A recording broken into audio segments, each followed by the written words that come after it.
Everyone, আজকে আমি পছন্দ মতো রান্না করব। সেটা হলো টাকি মাছ দিয়ে আলু দিয়ে টমেটো দিয়ে একটা ঝোল ঝোল রেসিপি। শীতের দিনে এই টাকি মাছটা বেশি পাওয়া যায়। আর টাকি মাছ তো অনেকভাবে রান্না করা যায়। টাকি মাছের চচ্চড়ি, ভুনা, কখনো ঝোল, আর সবচেয়ে বেশি ভালো লাগে ভর্তা, যেটা আমি প্রায় করে থাকি। তবে আমার বাসাতে এই ঝোল ঝোল রেসিপিটা খেতে কিন্তু ভীষণ পছন্দ করে। চলে যাই মূল রেসিপিতে। এখানে আমি কাঁচামরিচ, এখানে কোনো গোড়ামরিচ ইউজ করব না, কাঁচামরিচ দিয়ে রান্না করব। কাঁচামরিচ, রসুন পেস্ট, আদা পেস্ট আর কিছুটা পেঁয়াজ পেস্ট, শুধু বাটা মশলা ইউজ করব। আর স্বাদ মতো দিয়ে দিলাম লবণ, জিরা গুঁড়ো, হলুদ গুঁড়ো আর ধনিয়ার গুঁড়ো দিয়ে সরিষার তেল দিয়ে দিয়েছিলাম। এটা অপশনাল, আপনারা ইচ্ছা করলে সয়াবিন ইউজ করতে পারেন। মশলাগুলো ভালো করে ভেজে হালকা একটু পানি দিয়ে আমি মাছগুলো দিয়ে দিচ্ছি। আর দিয়ে দিচ্ছি আলু।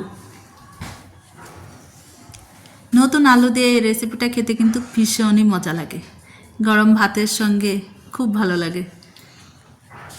এই রান্নাটা আমি করেছিলাম সকালবেলা।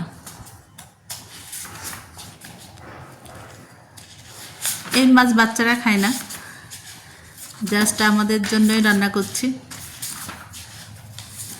কারণ টাকি মাছের এরকম রেসিপি হলে আমার খুব ভালো লাগে। দিয়ে দিলাম টমেটো। এখন আমি ঢাকনা দিয়ে রেখে দেব প্রায় 10 মিনিটের জন্য। কিছুক্ষণ পরপর এটা নাড়াচাড়া করে দিতে হবে।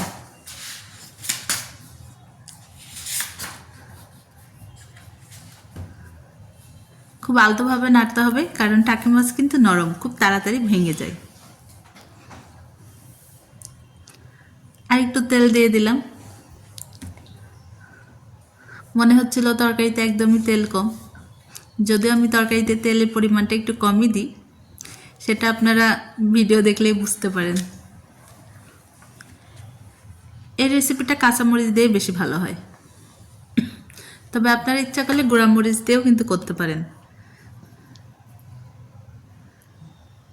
এই দেখুন, টমেটো থেকে পানি ছেড়ে দিয়েছে, আলুগুলোও প্রায় সিদ্ধ হয়ে গেছে, রান্না প্রায় শেষের দিকে। এখন আমি দিয়ে দিচ্ছি জিরা গুঁড়ো ভাজা।